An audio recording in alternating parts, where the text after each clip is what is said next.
안녕하세요. 노무사 벨라입니다. 오늘은 편하게 제 얘기를 좀 해볼까 해요. 다른 영상에서도 말씀드렸다시피 저는 노무사 자격증에 도전하기 전에 직장 생활도 했었고 사업을 운영해본 경험도 있는데요. 대학교 때 저는 법학이나 경영학을 전공한 것도 아니었고 노무사 공부에 관심을 가졌었던 것도 아닌데 제가 왜 졸업을 하고 나서 노무사 자격증에 관심을 갖게 되었는지 그리고 그 전에는 직장 생활을 어떻게 했었는지에 대해서 오늘 편하게 말씀드려 보려고 해요.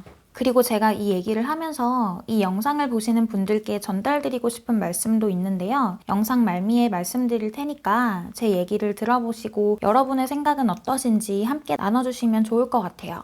저희 과에서는 졸업 시즌에 대부분의 학생들이 대기업 취업 준비를 했었는데요. 저는 대학교 때 제 대학 선배들 동기들과는 달리 취업 준비를 하지 않았었어요. 왜 제가 그때 남들 다 하는 취업 준비를 하지 않았는지에 대해서 돌이켜 생각해보면 대기업에 취업한 선배들 영향이 좀 있었던 것 같아요. 대학교에 다닐 때 친했던 선배들이 졸업 후에 다 대기업에 취업을 했었는데요. 가끔 선배들이 후배들에게 술을 사주러 학교에 오면 한 취업 후 1년에서 3년 정도까지는 표정이 되게 밝고 행복해 보이더라고요. 그런데 한 3년 뒤쯤부터는 선배들이 별로 행복해 보이지가 않았었어요. 회사에 가지고 있는 불만들과 조직 생활을 하면서 받는 스트레스에 대한 이야기를 많이 듣게 됐었는데 남들이 부러워하는 대기업에 취업하는 것만이 답은 아니구나 라는 생각을 하게 됐던 것 같아요. 그리고 선배들이 조직 문화에 적응하는 이야기를 들어보면 저는 진짜 못하겠는 거예요. 그걸 왜 그런 식으로 해야 돼요? 라고 선배들한테 물어보면 그런 거는 물어보면 안 된다고 하더라고요. 그래서 저는 대기업에는 그런 것들에 잘 적응해야 되는구나 라고 생각하지 않고 나는 대기업에는 가면 안 되겠다 라는 생각을 했었던 것 같아요. 저는 고등학교를 졸업하고 나서부터 계속 일을 했었는데요. 제가 외고를 졸업하기도 했고 그때 당시에 영어를 진짜 좋아했어요. 그러다 보니까 영어 공부도 열심히 했었고 점수도 계속 잘 나왔던 편이라 고등학교를 졸업하자마자 영어과외가 계속 들어오더라고요. 그래서 영어과외를 계속 하다가 대학교 3학년 때부터는 영어학원에서 강사로 일을 하기도 했었는데 운이 좋게 제가 가르친 애들이 성적이 다 잘 나오는 거예요. 학원에서는 제가 맡은 반 아이들 성적이 한꺼번에 다 같이 오른 적도 있었어요. 그러다 보니까 저한테 과외를 맡기신 학부모님들도 정말 좋아하시고 저를 고용하시는 원장님도 좋게 봐주셔서 계속 강의 쪽 일이 이어졌었던 것 같아요. 사람들에게 인정도 받고 제 스스로도 보람이 느껴지니까 일이 재밌고 적성에도 잘 맞는다는 생각이 들었어요. 그런데 강사 쪽 일이 여러분들도 아시겠지만 상단과 하단이 따로 없거든요. 정말 잘 되면 크게 성공할 수도 있는 분야라서 이쪽 일에서 좀 끝을 보고 싶다는 생각이 들더라고요. 근데 이때까지도 강사 일이 내가 정말 좋아하는 일인지에 대한 명확한 판단은 서지 않았던 것 같아요. 그냥 남들이 나한테 잘한다고 하고 성과도 잘 나오니까 이 일이 내 적성에 잘 맞는구나 라고 생각했던 것 같습니다. 여하튼 제가 본격적으로 한 입시학원에서 전강사로 취업을 하게 됐고 여기서 먼저 내 몸값을 키운 다음에 시장에서 그 가치를 인정받아야겠다는 생각으로 정말 열심히 했었어요. 그렇게 일을 하던 중에 영어 교육 쪽으로 대학원에서 공부를 좀 더 해볼까 하는 갈증이 생기던 차였어요. 그래서 석사를 병행해볼까 하고 있는데 저를 고용하신 대표 원장님께서 한 가지 제안을 하시더라고요. 원장님께서 저를 좋게 보셨는지 새로 학원을 하나 더 오픈할 예정인데 제가 그 학원의 원장으로 맡아서 운영을 해보는 게 어떻겠냐는 제안이었어요. 그쪽으로는 생각을 한 번도 안 해봤었는데 막상 이런 제안을 받으니까 제 커리어에 대해서 많은 고민을 하게 되더라고요.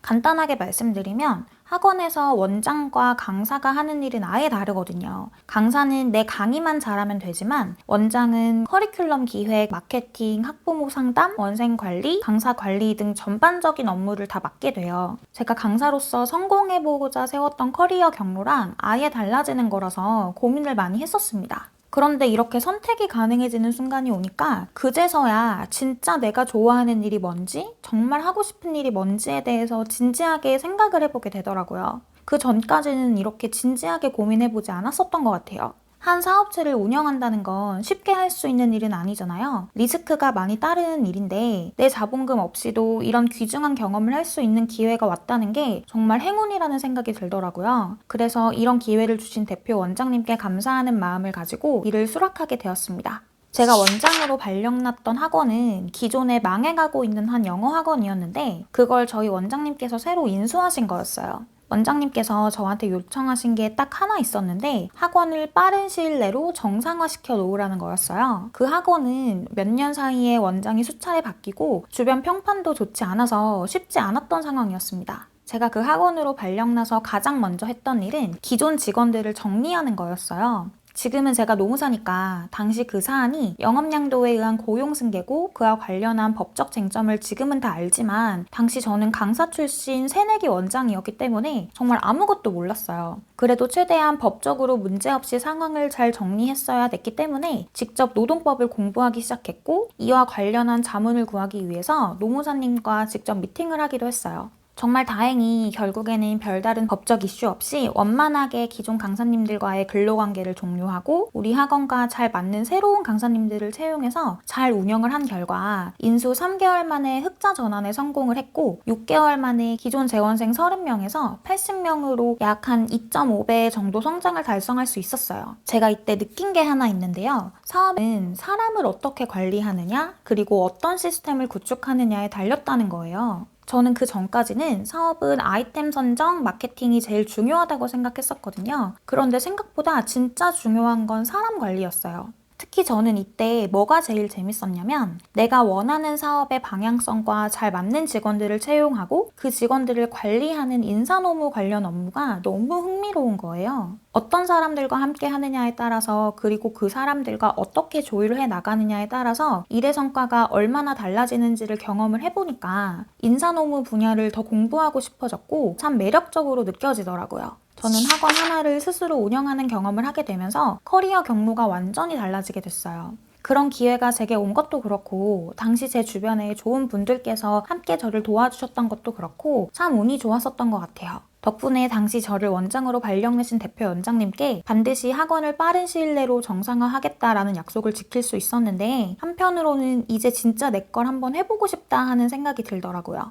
당시 제 남편은 안정적으로 대기업에 다니고 있었는데 시간이 날 때마다 저를 돕던 남편이 이제 우리 사업을 해보자 라는 제안을 했어요. 그래서 저는 사업체를 운영하는 데 있어서 가장 어려우면서도 중요하다고 느껴졌던 인사노무 관리 영역의 전문가인 노무사 자격증을 취득하기로 마음을 먹었고 남편은 본격적으로 사업을 준비하게 됐습니다. 저는 그 이후로 노무사 자격증을 취득해서 노무사로 현재 일을 하고 있고 남편은 현재 사업체를 운영하고 있어요. 남편이 처음 사업을 오픈할 때 1년가량 제가 함께 도왔고 생각보다 빨리 자리를 잡고 있어서 2, 3년 내로 계속 사업을 확장할 계획을 가지고 있습니다. 그리고 저도 나름대로 제 사업을 준비하고 있고요. 여기까지가 제가 어떻게 직장 생활을 했었고 노무사 자격증에 관심을 가지게 되었는지 그리고 제가 현재 어떻게 살고 있는지에 대한 이야기였어요. 제가 오늘 이 이야기를 풀어놓은 이유가 있는데요. 하나는 저는 20대에 본인의 적성을 찾고 정말 내가 뭘 하고 싶은지에 대해서 파악한 다음에 직업을 선택한다는 것 자체가 불가능하다고 생각을 해요. 사실 적성이라는 것도 그렇고 내가 뭘 하고 싶은지 뭘 좋아하는지를 알기 위해서는 그걸 알아볼 수 있는 눈과 경험이 있어야 하잖아요. 내가 어떤 일이 안 맞고 어떤 일을 하기 싫어하는지에 대한 경험이 있어야 하는데 20대 때 그런 경험을 갖춘다는 거는 쉽지 않은 일인 것 같아요. 우리는 10대, 20대에 정규 교육 과정을 거치면서 어른들이 시키는 대로 교육을 받고 시키는 대로 대학교에 진학을 해서 남들이 다 하는 대로 취업을 하고 또 남들이 시키는 일을 하다 보면 20대가 그냥 다 가버리는 것 같아요. 저도 그 과정을 겪으면서 20대 후반이 되어서야 이게 진짜 내 길이 맞나? 이게 정말 내가 원하는 게 맞나? 하는 생각을 비로소 하게 됐어요. 저는 그래서 30대에 노무사 자격증을 취득했고 제 남편도 30대 중반에 본인 사업을 시작했거든요. 저희는 물론 지금 편하지는 않지만 정말 각자 적성에 맞는 일을 찾았고 나름대로 행복하게 더 나은 미래를 위해서 노력하면서 살고 있어요. 가끔 보면 20대에 방황하는 사람들한테 그리고 30대에 커리어를 바꾸려는 사람들한테 이미 늦었다는 말을 하는 분들이 계세요. 그런데 저는 늦은 건 없다고 생각해요. 빠르고 늦고가 사실 어디 있겠어요. 100명의 사람이 있으면 100가지의 인생이 있는 건데 그런 말들에 휘둘리지 마시고 지금 방황하고 계시다면 더 많이 방황하시고 다른 길에 흔들리는 분들이시라면 더 많이 흔들려 보시기 바래요. 그러다 보면 정말 내가 원하는 게 뭔지 찾게 되실 거예요. 그리고 또 하나 말씀드리고 싶은 게 있는데 지금 만약 어떤 분야에서 일을 하고 계시다면 그리고 아직 나는 내 적성을 잘 모르겠다 싶으시면 그 분야에서 그냥 최선을 다해서 끝을 보시는 것도 좋은 방법이라는 걸 말씀드리고 싶어요. 그러다 보면 이쪽 일이 정말 나에게 잘 맞는지 내가 어떤 일을 좋아하고 흥미를 느끼는지 비로소 알게 되기도 하고 정말 최선을 다해서 한 분야에서 끝장을 보면 신기하게도 새로운 길이 열리기도 하더라고요. 사람 일이 어떻게 될지 모른다고 제가 강사 일을 하던 중에 뜻하지 않게 원장이 될 수 있는 기회가 찾아온 것처럼 그리고 그 기회를 통해서 전문 자격증을 취득하고 사업을 하게 된 것처럼 저는 또 제가 맡은 일들을 열심히 해나가다 보면 저에게 또 좋은 기회가 온다고 믿고 있어요. 그러니 여러분들도 지금 하는 일에서 최선을 다하다 보면 분명히 기회가 여러분을 찾아올 거라고 그러니까 힘내시라고 응원의 말씀을 드리고 싶었습니다. 제 이야기를 들은 여러분의 생각도 궁금한데 함께 댓글로 공유해 주시면 좋을 것 같아요. 다음번에도 제 얘기를 할 기회를 만들어 보도록 하겠습니다. 오늘도 시청해 주셔서 감사합니다. 노무사 벨라였습니다.